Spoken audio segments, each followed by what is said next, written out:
Society Ram মন্দিরে কাল রাত্রিরে চুরি হয়েছে, ঠিক আছে? এ দেখো তালা কেটেছে, সব দাগ আছে। ঘন্টাটা নিয়ে গেছে, ঘন্টা খুলে নিয়ে গেছে, প্রণামী বাক্সটা চুরি করে নিয়ে গেছে, রেকাপ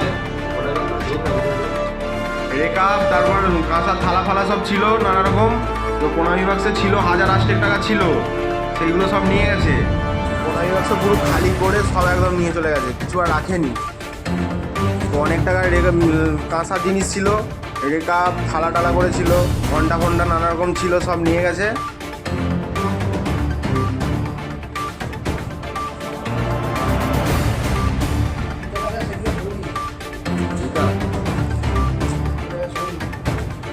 এমনকি ঠাকুরের সামনে কিছু নানা রকম পয়সা রাখা ছিল, সেগুলো নিয়ে গেছে।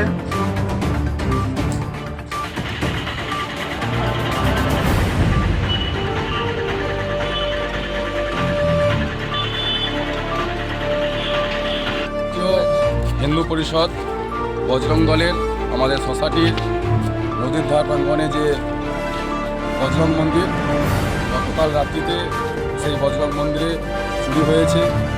যারা এই ঘটনার সাথে যুক্ত তাদের তীব্র প্রতিবাদ জানাই আমরা, এবং এই ঘটনা আমরা প্রশাসনের কাছে তুলে ধরছি যাতে প্রশাসন তার কঠোরভাবে পদক্ষেপ নেয়। গতকাল রাত্রিতে মন্দিরের তালা ভেঙে মন্দিরের ঘণ্টা, মন্দিরের প্রণামী বাক্সের টাকা এবং মন্দিরের আসবাবপত্র সমস্ত কিছু লুট করে নিয়ে গেছে। যারা এই ঘটনার সাথে যুক্ত তাদেরকে কঠোরভাবে শাস্তি দিতে হবে। আমাদের এই বজরং দলের পক্ষ থেকে আমরা দাবি তুলছি, নাহলে আমরা রাস্তায় বসতে বাধ্য হব।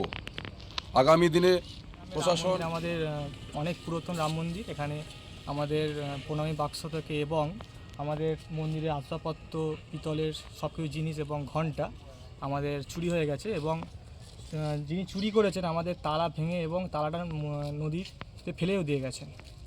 তো এটুকুই।